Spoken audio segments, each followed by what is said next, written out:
मध्य प्रदेश राज्यसभा चुनाव को लेकर अब तक की सबसे बड़ी खबर है। कांग्रेस की एकमात्र प्रत्याशी मीनाक्षी नटराजन का फॉर्म निरस्त हो गया है। यानी तीनों की तीन सीट पर अब बीजेपी के प्रत्याशी की जीत सुनिश्चित हो चुकी है।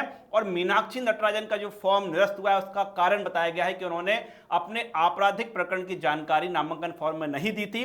रिटर्निंग ऑफिसर ने इसी को माध्यम बनाया है। बीजेपी की ओर से इस पर आपत्ति दर्ज कराई गई थी, चर्चा हुई, मशवरा हुआ और दोनों पक्ष आमने सामने हुए और रिजल्ट ये निकला कि अब कांग्रेस की अधिकृत प्रत्याशी मीनाक्षी नटराजन का फॉर्म निरस्त कर दिया गया है और कांग्रेस का दूसरा कोई प्रत्याशी नहीं है।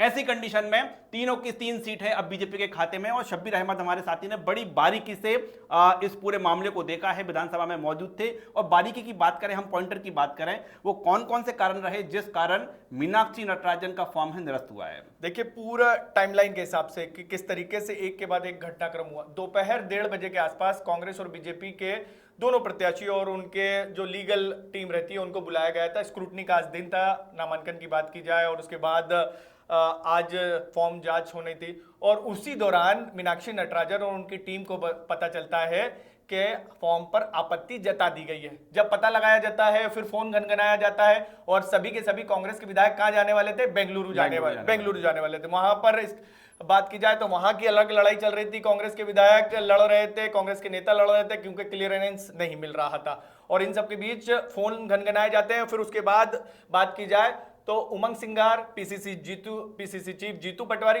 तुरंत वहां से, अरुण यादव वहां से रवाना होते और ये कहा जाता कि हम तुरंत लौट कर आ रहे हैं। लेकिन वो लौट के वापस नहीं आए, वो सीधे पहुंच जाते विधानसभा के अंदर। और विधानसभा में हमने वो तस्वीरें देखी कि किस तरीके से दोनों कांग्रेस और बीजेपी के बीच में तर्क दिए गए बीजेपी की ओर से कि नामांकन फॉर्म में आपराधिक प्रकरण की जानकारी नहीं दी गई। कौन सा प्रकरण है? देखिए, एक मध्य प्रदेश को लेकर चीजें निकलकर सामने आ रही है और तेलंगाना को लेकर भी आ रही है। कांग्रेस की तरफ से तर्क दिया गया कि वो आपराधिक मामला दर्ज नहीं था, उसको लेकर नोटिस आया था। लेकिन बीजेपी की तरफ से यह दिया गया कि आपने नोटिस आया और उसके बाद जवाब भी दिया गया, तमाम घटनाक्रम। यानी सीधे तौर पर बात की जाए तो रिटर्निंग ऑफिसर ने इसे सही माना। जो शिकायत की गई थी, जो आपत्ति जताई गई थी, करीब 2 घंटे तक के तमाम चीजों को लेकर एक्सरसाइज की गई।